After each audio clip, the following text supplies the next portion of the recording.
Hey guys, in this video, I will show you how to add Instagram on TikTok profile.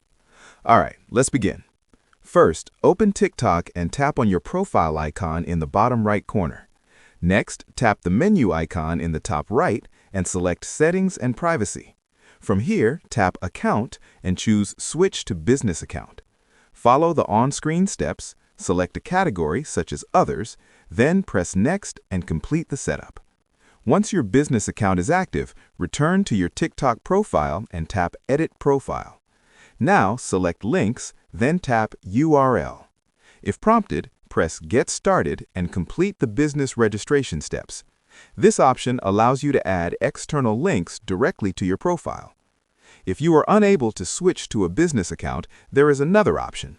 Make sure your account has at least 1,000 followers. Once you reach this requirement, go back to Edit Profile, tap Links, and you will see the option to add a URL without switching account types. After saving your changes, the link will appear in your bio and be clickable for viewers. So that's basically how you can add Instagram on TikTok profile. That's it for this video. Thanks.